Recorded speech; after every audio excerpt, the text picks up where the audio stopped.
Assalamualaikum warahmatullahi wabarakatuh. Waalaikumsalam. Kami sekarang dari Pondok Pesantren Al-Fatah Bogor, rombongan berapa orang nih?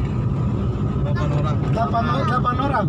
7 orang rombongan dalam perjalanan ziarah ke makam keramat di Garut, yaitu Prabu Kian Santang.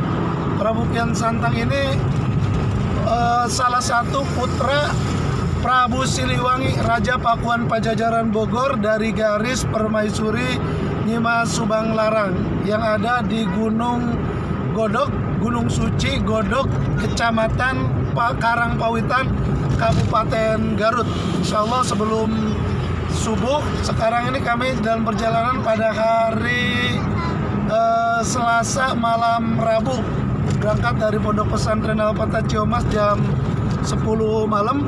Insya Allah sebelum subuh sudah tiba di lokasi. Jadi ziarahnya insya Allah malam-malam, dan mudah-mudahan ini khidmat berkat.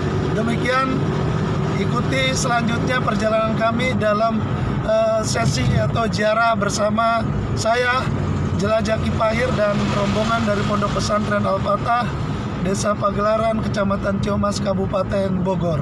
Assalamualaikum warahmatullahi wabarakatuh. Waalaikumsalam warahmatullahi wabarakatuh. Para dulur, kami sekarang dalam perjalanan sudah di titik Godok ya, Godok Suci Garut, Karangpawitan Garut. Ini dalam perjalanan dari lokasi atau titik parkiran kendaraan menuju makam. Sekitar 1 kilo, kita akan jalan ke atas dengan kontur jalan yang cukup terjal.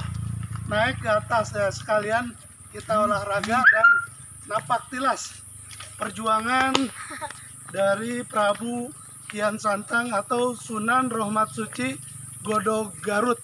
Sunan Rahmat Suci ini orang yang memiliki jasa besar di Jawa Barat dalam membumikan Islam maupun membumikan nilai-nilai kesunahan. Mari kita sekarang akan ke atas. Dari sini masih cukup jauh nih, masih sekitar 700 meter. Kita akan ke titik makam Prabu Kian Santang di Godok Garut. Mari kita lanjutkan.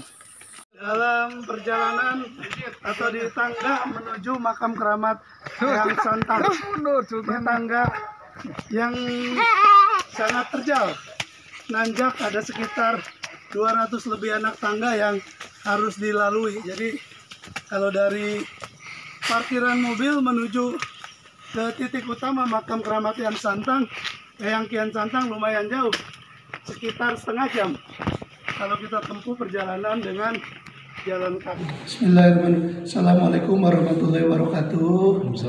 Sampurasun para dulur. Sekarang saya Ahmad Pahir dari Jelajah Kipahir dengan jamaah para kiai ustadz dari Pondok Pesantren Al-Fatah dan Pondok Pesantren Ar-Ruhamah Ciamas Bogor, Kabupaten Bogor, sedang berada di lokasi makam keramat Eyang Prabu Kian Santang.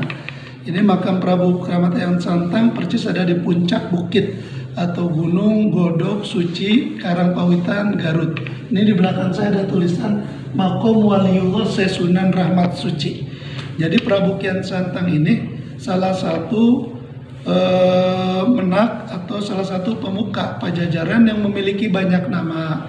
Kalau yang terkenalnya atau masyhurnya itu Eyang atau Raden Prabu Kian Santang. Selain itu beliau juga dikenal dengan Raja Sanggara atau Gagak Lumayung. Nah, dari secara keislaman sebagai Syekh, beliau dikenal dengan Syekh Sunan Rahmat Suci Godok Garut. Nah, ini Prabu Kian Santang ini makamnya ada di daerah Godok Garut karena waktu itu pada era Pajajaran di bawah kepemimpinan Eyang Prabu Siliwangi, memang beliau diutus sebagai utusan khusus kerajaan Pajajaran di wilayah Priangan Timur. Jadi beliau banyak tinggal di Godok Garut sampai akhir hayatnya. Dan memang beliau ini Prabu atau raja atau pemuka kerajaan keluarga keraton yang beda dari kebanyakan pemuka keraton. Beliau ini tidak mau tinggal di kerajaan, jadi beliau pengen menyatu dengan masyarakat. Makanya nama beliau ini sangat harum, melegenda di tengah masyarakat, sangat masyhur. Dan ya kalau bicara Pajajaran pasti menyebut dua, Prabu Siliwangi dengan Prabu Kian Santang. Walaupun beliau tidak pernah jadi raja langsung di Pajajaran, tetapi sebagai pemimpin di wilayah Priangan Timur, tapi namanya sangat masyhur karena beliau keliling, keluar dan menyamar dari satu desa ke desa lain, dari satu gunung ke gunung lain, kabupaten ke kabupaten lain, hidup menyatu dengan masyarakat. Di antaranya untuk mengislamkan masyarakat atau untuk mengetahui persoalan-persoalan kesulitan yang dihadapi masyarakat, dilaporkan ke kerajaan, sehingga kepemimpinan pada Pajajaran pada Prabu Siliwangi ini dipuji bukan hanya oleh rakyat Sunda atau rakyat Nusantara, tapi masyarakat dunia memuji sebagai kepemimpinan yang adil, bijaksana, rakyatnya sejahtera, makmur, loh jinawi. Di antaranya adalah kontribusi perjuangan Eyang Prabu Kian Santang. Sehingga wajar kalau nama yang Prabu Kian Santang, nama Prabu Siliwangi ini dua nama yang abadi di rakyat, di hati masyarakat Jawa Barat.